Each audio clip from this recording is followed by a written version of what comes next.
Hello दोस्तों, मैं सचिन अरोड़ा एक बार फिर से आप सभी का स्वागत करता हूं अरोड़ा एजुकेटर के इस ऑफिशियल प्लेटफॉर्म पे। So I hope you all are doing great. आप सब बहुत बढ़िया होंगे। एक बार फिर हम लोग आज कनेक्ट हो चुके हैं यूपीएलटी ग्रेड एग्जाम के काफी इंपॉर्टेंट सेशन के साथ।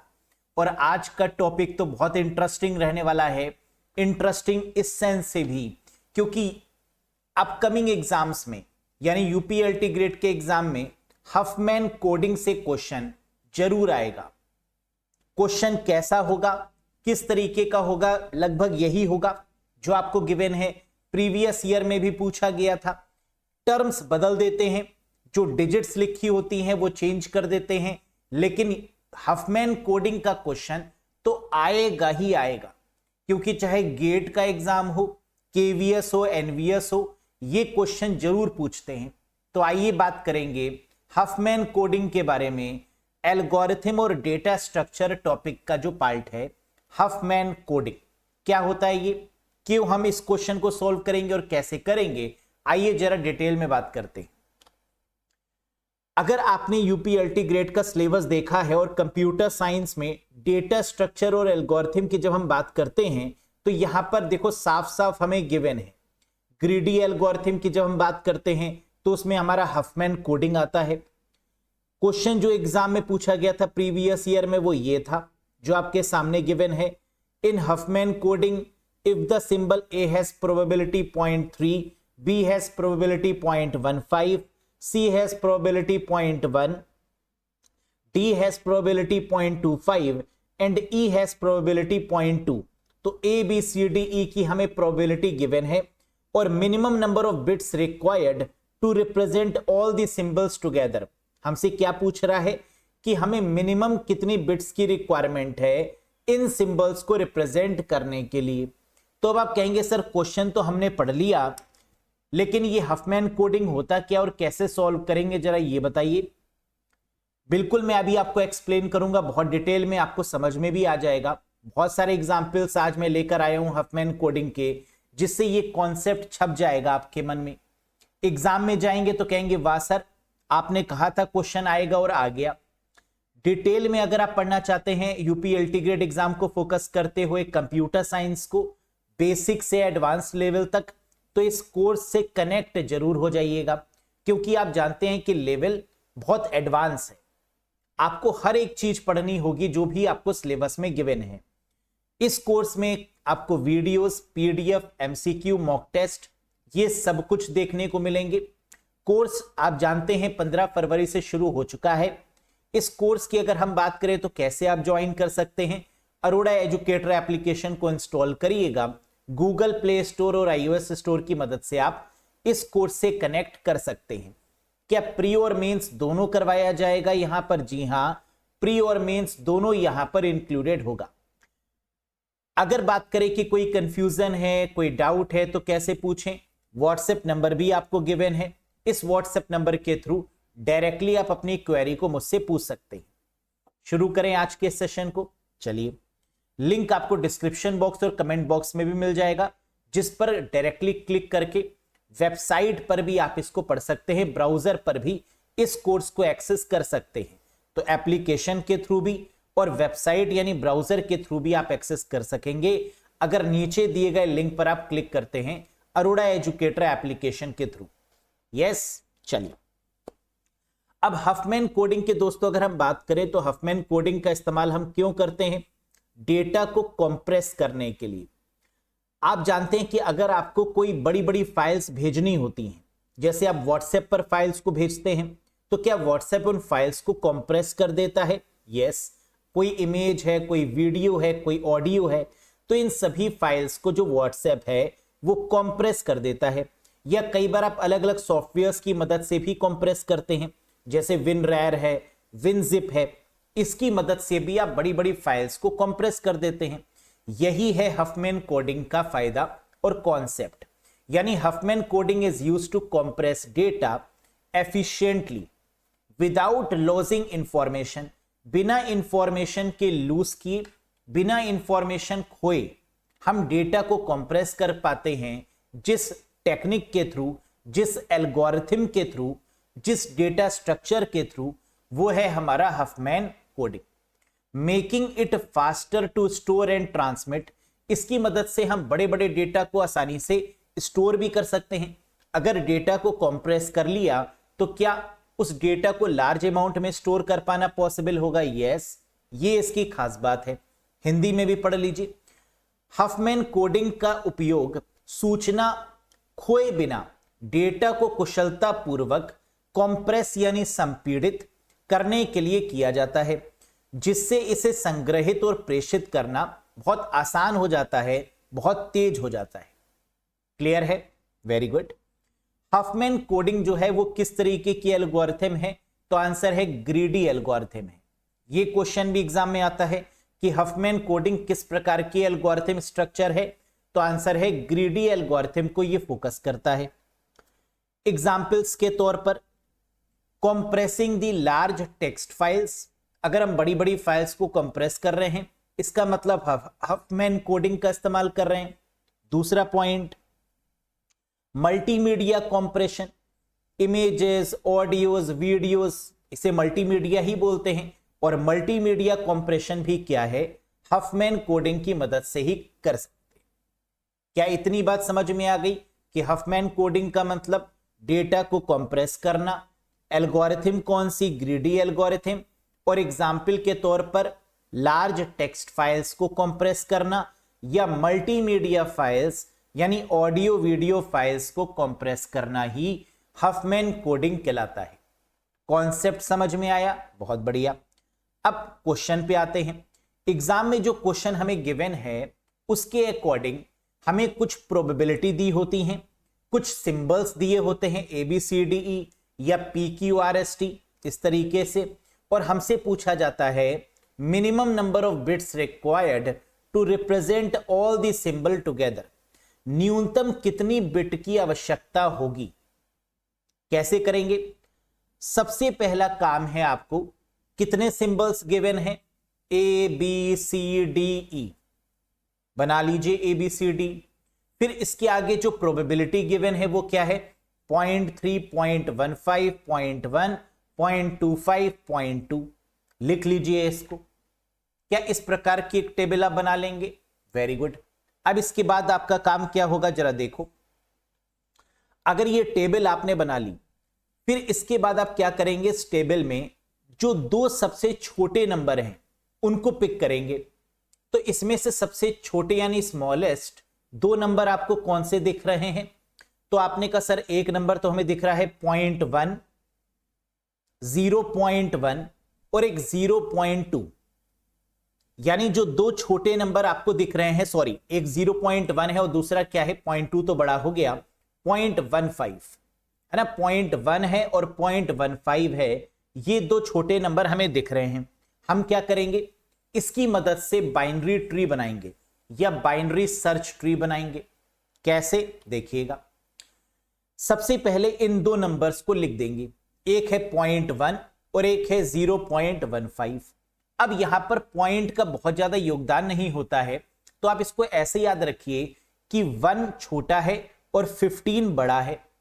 तो लेफ्ट साइड में छोटा नंबर आता है और जो राइट साइड है उसमें ग्रेटर आता है ना। बाइनरी सर्च ट्री की प्रॉपर्टी याद रखिए, लेफ्ट में लेस और राइट में ग्रेटर। तो लेफ्ट में 1 क्या है आपका? लेस, 15 क्या है? ग्रेटर, है ना। इस तरीके से याद रखिएगा। तो 1 आपका कहां पर आ गया? लेफ्ट में, और 15 कहां पर आ गया? राइट में।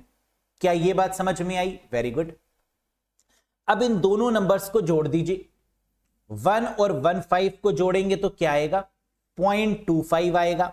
लिख दीजिए। तो ये 1 क्या है? 0.1 किसको इंडिकेट कर रहा है? C को, और 0.15 किसको इंडिकेट कर रहा है? B को। इन दोनों को जब हम प्लेस करेंगे तो क्या आ जाएगा? 0.25 आ जाएगा, 0.25। समझ में आया? अब इसके बाद का नंबर कौन सा है? 0.1 सबसे छोटा, फिर उससे बड़ा 0.15, उससे बड़ा कौन सा नंबर दिख रहा है आपको? 0.2 दिख रहा है, यानी 0.20। अब 0.20 0.25 के कंपैरिजन में क्या है? ऐसे सोचिए, 0.20 का मतलब क्या है? 20, और 0.25 क्या है? 25। तो 20 क्या है? छोटा, तो छोटा कहां आ जाएगा, लेफ्ट साइड में, ये लेफ्ट साइड में आ गया, इसके लेफ्ट साइड में आ गया। अब इन दोनों को जोड़ दीजिए, 0.2 और 0.25 को जब आप जोड़ेंगे तो क्या आ जाएगा, 0.45 आ जाएगा, लिख दीजिए। ये क्या है, ई है, और इसको जोड़ेंगे तो क्या आ जाएगा दोस्तों, 0.45। अब इसके बाद कौन सा नंबर दिख रहा है, 0.25, ये भी लेस है, लेफ्ट में लिख दीजिए। 25 क्या होगा, छोटा होगा, 45 बड़ा होगा, तो 25 हमारा कहां गया, लेफ्ट में, 0.25। अब 0.25 किसको इंडिकेट कर रहा है, डी को, लिख दीजिए डी।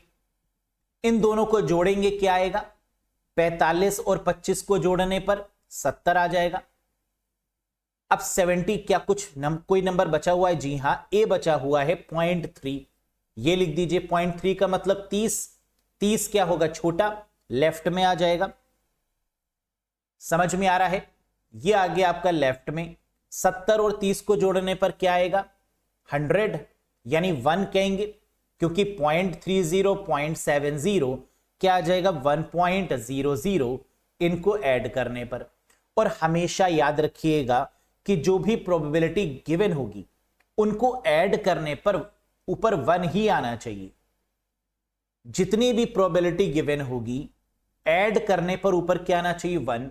अगर 1 आ रहा है तो समझ जाइए कि आपने ट्री सही बनाया है, और 1 नहीं आ रहा है तो समझ जाइए कि ट्री आपका गलत है। समझ में आ गई इतनी बात।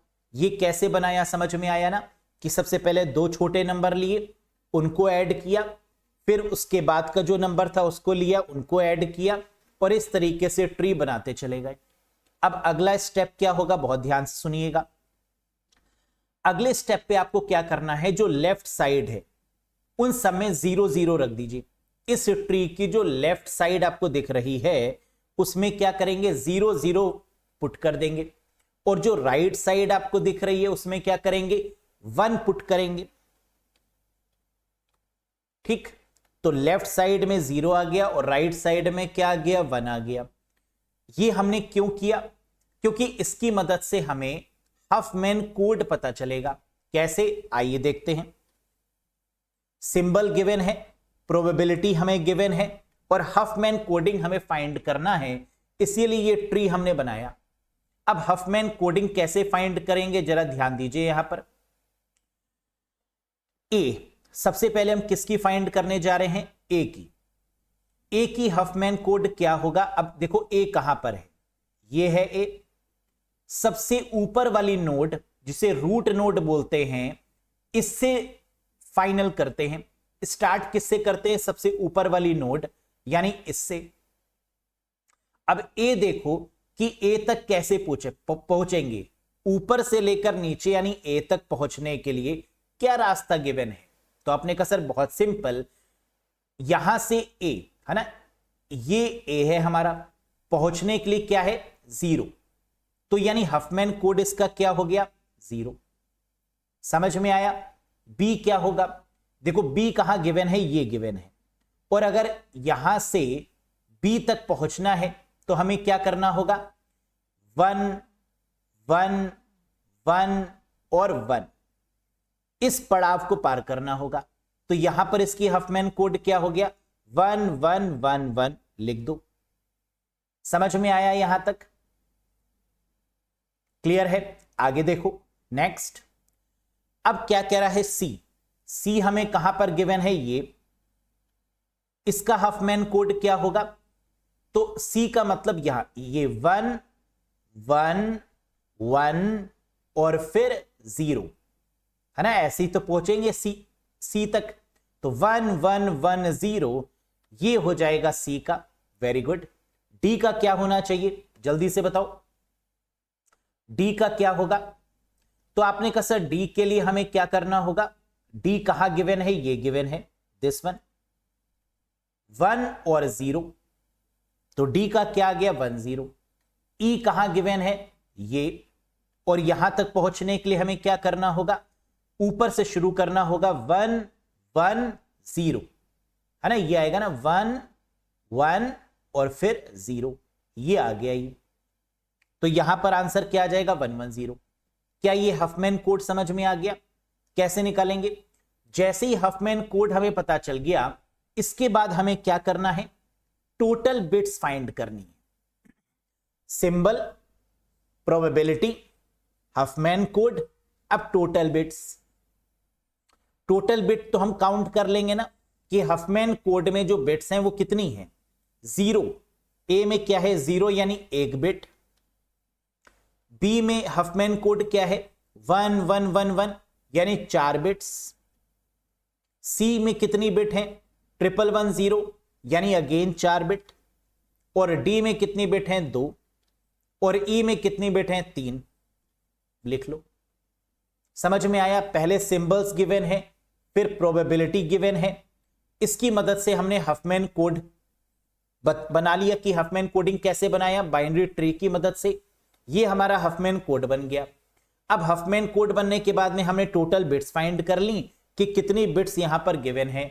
तो 0 मतलब ये 1 हो गई बिट, ये 4 बिट हो गई, ये भी 4 बिट हो गई, ये 2 बिट हो गई, ये 3 बिट हो गई। लिख लिया हमने। अब इसके बाद हमें क्या करना है, प्रोबेबिलिटी और टोटल बिट्स को मल्टीप्लाई करना है। क्या करना है, देखो, प्रोबेबिलिटी और टोटल बिट्स को आपस में मल्टीप्लाई करना है। मतलब 0.3 multiply by 1 plus 0.15 multiply by 4 plus, बीच में प्लस करना होगा, 0.1 multiply by 4, 0.25 multiply by 2, 0.2 multiply by 3, बीच में प्लस। जब आप इसको करेंगे तो क्या आएगा, 0.3, 0.60, 0.4, 0.50, 0.6। प्लस कर दीजिए। प्लस करने पर आपको क्या मिला, 2.4। ये 2.4 जो मिला वो क्या है, इसको बोलते हैं टोटल बिट्स पर सिंबल फॉर ईच कैरेक्टर। यानी कुल कितनी बिट्स, हर एक सिंबल का मतलब A B C D E क्या है, सिंबल्स। हर एक कैरेक्टर के लिए, सिंबल भी बोल सकते हैं, कैरेक्टर भी बोल सकते हैं। तो हर एक कैरेक्टर के लिए एक एवरेज यानी टोटल बिट हमें पता चल गई, कितनी है, 2.4।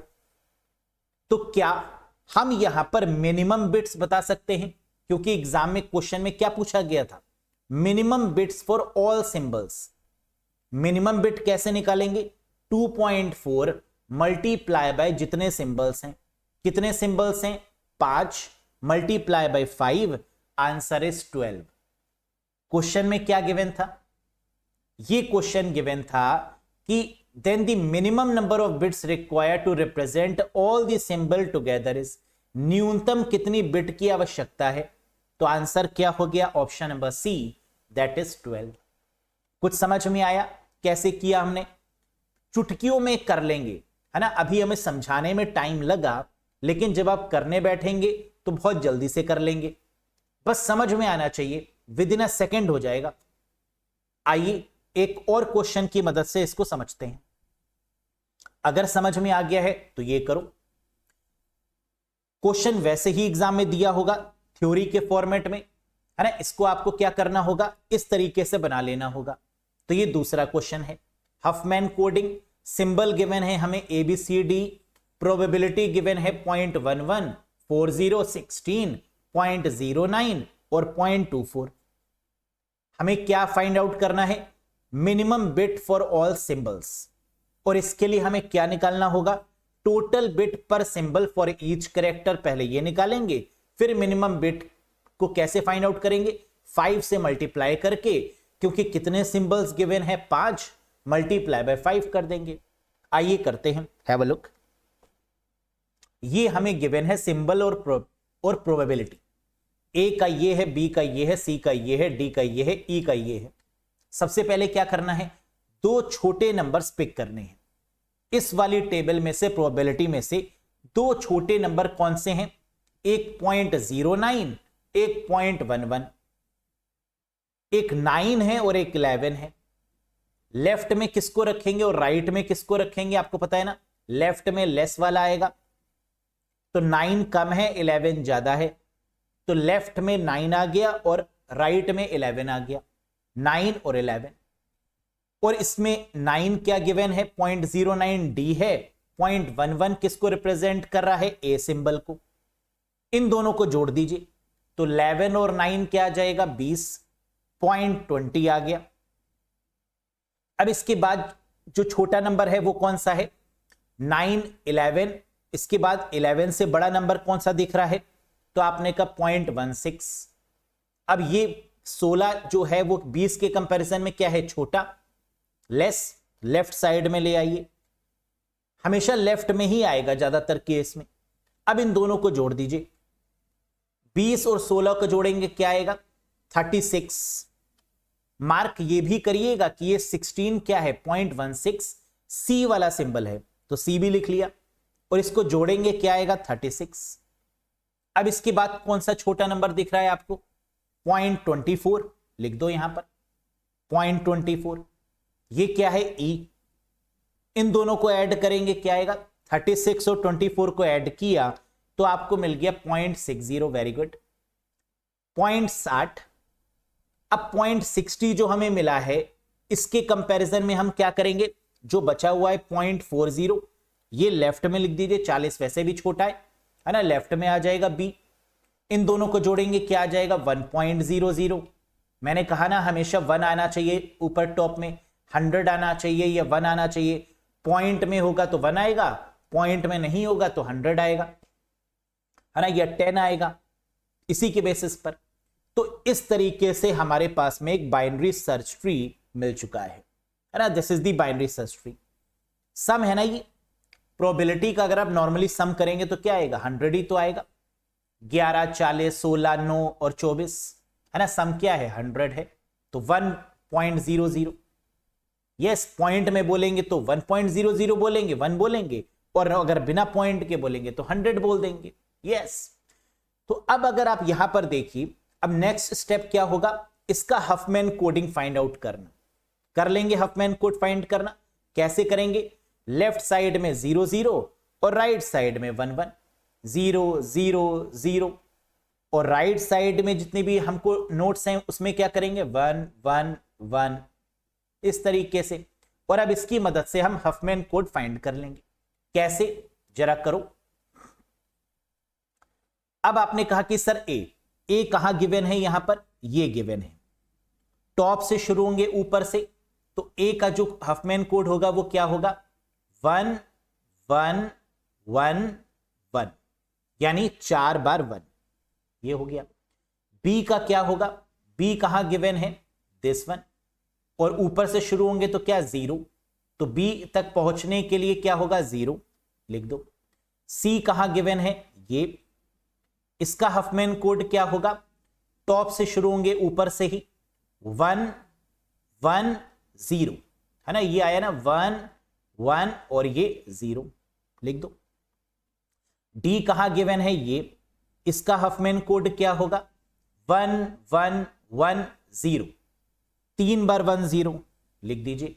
और ई कहां गिवन है, ये, इसका हफमैन कोड क्या होगा, 1 और 0, है ना, ये आ गया ई का, तो 1 और 0 लिख दीजिए यहां पर।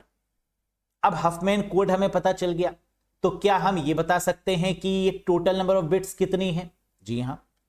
तो अब टोटल नंबर ऑफ बिट्स बता दीजिए कि हफमैन कोड के ए में कितनी है, 4 बिट, है ना। देखो बिट्स, टोटल बिट समझ में आ रहा है ना, क्या पूछा गया है, ये कितनी बिट्स हैं, है ना, ये कितनी बिट्स हैं, ये कितनी बिट है, ये कितनी बिट है, ये कितनी बिट्स हैं, ये कितनी बिट्स हैं।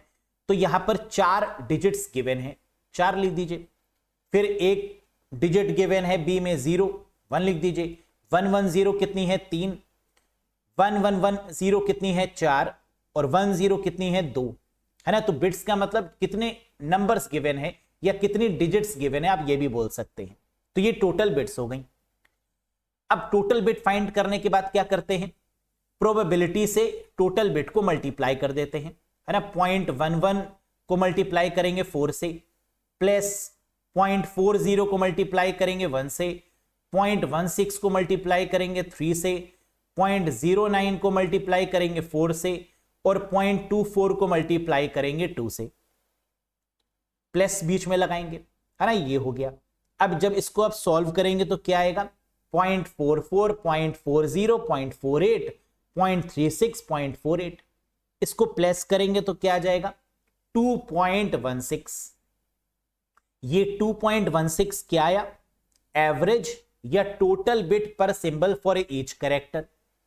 2.16 फाइंड क्या करना है, minimum bit for all symbols. तो 2.16 मल्टीप्लाई बाय जितने सिंबल्स हैं, टोटल कितने सिंबल्स हैं हमारे पास में 5, ए से लेकर ई तक 5 सिंबल्स। 2.16 को क्या करेंगे 5 से मल्टीप्लाई कर देंगे और आंसर क्या आ गया 10.8। समझ में आया? तो देखने में आपको लग रहा है कि सर बड़ा है, टाइम टेकिंग है, लेकिन है नहीं। अगर आप प्रैक्टिस करेंगे तो बहुत जल्दी बता सकते हैं, है ना, जरा सी जगह में ही आप इसको सॉल्व कर सकते हैं। हम तो इसलिए बड़ा करके बता रहे हैं ताकि आपको स्टेप समझ में आ जाए कि पहले क्या करना है फिर क्या करना है। लेकिन अगर आपको ये समझ में आ गया तो सेकंड्स लगेंगे सॉल्व करने में। यस, नेक्स्ट क्वेश्चन करते हैं।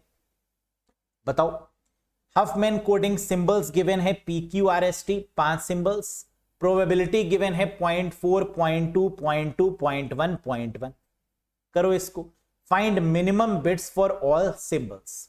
मिनिमम बिट्स बतानी है कितनी रिक्वायर्ड होंगी। करिए, बहुत फेमस है ये वाला क्वेश्चन भी, है ना, कई बार एग्जाम में आया है ये वाला सेम डिट्टो क्वेश्चन। करो। तो अब सबसे पहला काम हमारा क्या है, दो छोटे नंबर्स को पिक करना। और यहां पर दो छोटे नंबर्स कौन से हैं, 0.1, 0.1, है ना, ये दोनों छोटे हैं। तो S और T सीक्वेंस वाइज अगर हम लिखें तो क्या लिखेंगे, पहले S को लिख देंगे फिर T को लिख देंगे, है ना। ST हो गया 0.1, 0.1, यहां तो कोई छोटा बड़ा का चक्कर ही नहीं है, तो लेफ्ट राइट का कोई वही नहीं है। तो S और T सीक्वेंस वाइज हमने लिख दिया इन दोनों को। अब प्लस कर दीजिए, 0.1, 0.1 को प्लस करेंगे क्या आएगा 0.2, बोलो हाँ, है ना। इन दोनों को प्लस करने पर क्या आ जाएगा 0.20, 0.2 आ जाएगा। अब हमें क्या करना होगा, जो अगला छोटा नंबर है, छोटा नंबर मतलब 0.1, 0.1 के बाद में जो इससे बड़ा है, हम असेंडिंग ऑर्डर में चल रहे हैं ना, छोटे से बड़ा चल रहे हैं।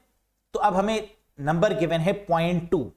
अब 0.2 तो जो दो जगह पर है, RQ भी है और R भी है, तो हमने क्या क्या ले लिया है, ST ले लिया है ना। अब ऊपर चलेंगे तो R ले लेंगे, RST हो जाएगा सीक्वेंस वाइज।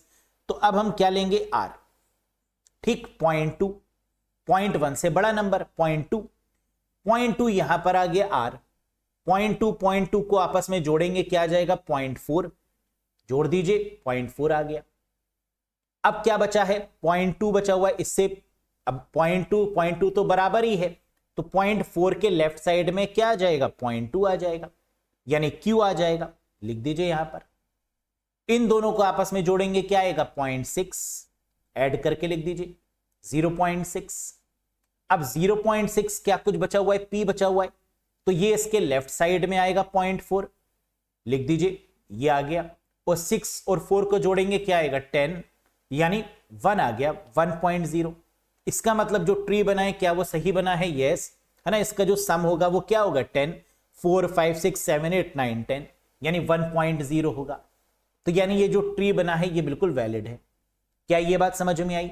बहुत बढ़िया। अब नेक्स्ट स्टेप क्या है कि लेफ्ट साइड में 0 रखेंगे और राइट साइड में 1 रखेंगे। ये 0, 0 आ गया और राइट साइड में ये 1, 1 आ गया। क्यों किया हमने ये? क्योंकि हमें हफमैन कोडिंग इसकी बतानी थी। अब इसकी जो हफमैन कोड होगा वो क्या होगा, P के केस में देखो, अगर P कहां गिवन है ये, यस, इसका हफमैन कोड क्या होगा 0, लिख दीजिए।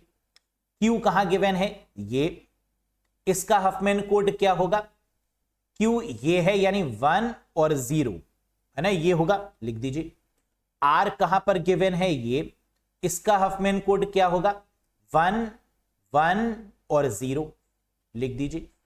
S का क्या होगा, S कहां गिवन है ये 1, 1, 1, 0, लिख दीजिए। और T कहां गिवन है ये, और इसका हफमैन कोड क्या होगा 1, 2, 3, 4, यानी 4 बार 1, 1, 2, 3, 4, है ना, ऊपर से 4 बार 1 आ गया। अब टोटल बिट्स क्या हम फाइंड कर लेंगे, जी हां, यहां हमें दिख रही है टोटल बिट्स कितनी है, P की कितनी है 1, Q की कितनी हफमैन कोडिंग के अकॉर्डिंग है 2, R कितनी है 110 यानी 3, S कितना है 111 यानी 4, और टी कितना है 4/1 यानी 4 बिट। बिट पता चल गई। अब क्या करना होगा, अब प्रोबेबिलिटी को टोटल बिट से, नेक्स्ट स्टेप हमारा क्या होगा याद है ना, मल्टीप्लाई और प्लस करना। प्रोबेबिलिटी को टोटल बिट से मल्टीप्लाई करेंगे और बीच में प्लस करते चलेंगे, है ना, यही तो होगा हमारा अगला स्टेप, है ना। ये हमें आपस में क्या करना होगा, मल्टीप्लाई करना होगा और फिर प्लस करना होगा। करिए, तो क्या आ जाएगा, प्रोबेबिलिटी को टोटल बिट से मल्टीप्लाई करने पर और बीच में प्लस करने पर 0.4 0.4 0.6 0.4 0.4 यही आया आपका भी। प्लस कर देंगे तो क्या आ जाएगा 2.2। लेकिन क्या ये 2.2 आंसर है, नहीं, मिनिमम बिट्स फाइंड करनी थी, तो 2.2 को 5 से मल्टीप्लाई कर देंगे। टोटल बिट पर symbol for each character 2.2, minimum bit for all the symbol is 2.2 multiply by 5 that is 11। बल्ले बल्ले, that is the right answer. अब समझ में आया कितना आसान है क्वेश्चन। तो कोई भी क्वेश्चन यहां पर दिया होगा और हफमैन कोडिंग आपसे पूछा जाएगा तो क्या कर लेंगे, बताइए मुझे। और अगर हां तो ये वाला क्वेश्चन सॉल्व करके बताइए और मुझे बताइए कि इस पार्टिकुलर क्वेश्चन में find minimum bit for all symbols क्या आंसर निकल के आ रहा है। सिंबल गिवन है हमारे पास में 5 ABCDE, प्रोबेबिलिटी हमें गिवन है 0.45 15 20 11 और 09। करीब सिंबल प्रोबेबिलिटी की मदद से क्या निकाल लेंगे, binary tree, binary search tree बना लेंगे। बाइनरी सर्च ट्री बनने के बाद में हफमैन कोड, और हफमैन कोड करने के बाद में total number of bits, total number of bits निकालने के बाद में मल्टीप्लाई और प्लस करते हुए, और फिर 1 2 3 4 5 सिंबल हैं, 5 से multiply, then is your answer. बताइए कमेंट बॉक्स में क्या आएगा इसका करेक्ट आंसर। अगर समझ में आ गया हो कॉन्सेप्ट तो लाइक कर दीजिएगा और मुझे बता दीजिएगा कमेंट सेक्शन में, यस सर ये कॉन्सेप्ट बहुत आसान था, समझ में आ गया और एग्जाम में क्वेश्चन आएगा तो जरूर करके आएंगे। यस, सेशन को लाइक करिएगा, चैनल पर नए हो तो सब्सक्राइब करिएगा और साथ ही साथ यूपीएलटी ग्रेड की प्रिपरेशन करने के लिए आप जुड़िएगा हमारे साथ इस बेहतरीन कोर्स में। यूपीएलटी ग्रेड का कंप्लीट कंप्यूटर का course, basic to advance, pre plus mains दोनों कवर होंगे यहां पर। क्या इसके अलावा सर कोई दूसरी बुक, कोई दूसरी पीडीएफ या कोई दूसरी वीडियो देखने की रिक्वायरमेंट है? जी नहीं, ये कोर्स सफिशिएंट है to score full marks in the computer section. Computer में फुल आउट ऑफ फुल के लिए थ्योरी भी यहां पर हम करवाएंगे जिससे कि मेंस में भी आपको मदद हो, है ना, क्योंकि मेंस में तो आपको थ्योरी लिखनी है, कैसे लिखना होगा क्वेश्चन आंसर्स के फॉर्मेट में भी बताएंगे। वैसे तो प्री में जितना भी हम पढ़ा रहे हैं, है ना, वो सब आपको मेंस में हेल्प करेगा, लेकिन फिर भी मेंस की क्लासेस अलग से होंगी जिससे कि आपको एक परफेक्ट आइडिया हो कि क्वेश्चन एग्जाम में कैसे होगा और किस प्रकार आपको उसका आंसर देना होगा। उम्मीद है कि आप सब लोग बढ़िया से तैयारी कर रहे होंगे, है ना, क्योंकि एग्जाम में ज्यादा समय नहीं है, जल्दी एग्जाम कंडक्ट होगा अराउंड दिसंबर तक, है ना। तो अपनी तैयारी को अच्छे से करके रखिए, क्योंकि एक बार पढ़ने से बहुत चीजें क्लियर नहीं होती, बार बार आपको पढ़ना होगा, एक बार फिर रिवीजन करना होगा कई बार, तब जाकर आप एग्जाम में कर पाएंगे, है ना, क्योंकि समझ में तो बहुत जल्दी आ जाता है, भूलते भी बहुत जल्दी हैं। अभी तो समझ में आ गया, लेकिन 10 दिन के बाद अगर मैं हफमैन कोडिंग आपको फिर से बताऊं और कहूं कि सॉल्व करिए, तो आप कहेंगे पता नहीं कैसे सॉल्व किया था, है ना, धुंधला धुंधला याद होगा, कोई एक स्टेप भी मिस हो गया तो आंसर तो नहीं आने वाला, मेहनत तो गई। तो रिवीजन भी इंपॉर्टेंट है। यस, तो उम्मीद है कि आप पढ़ेंगे भी और बढ़िया तरीके से रिवाइज भी करेंगे। That's all for today.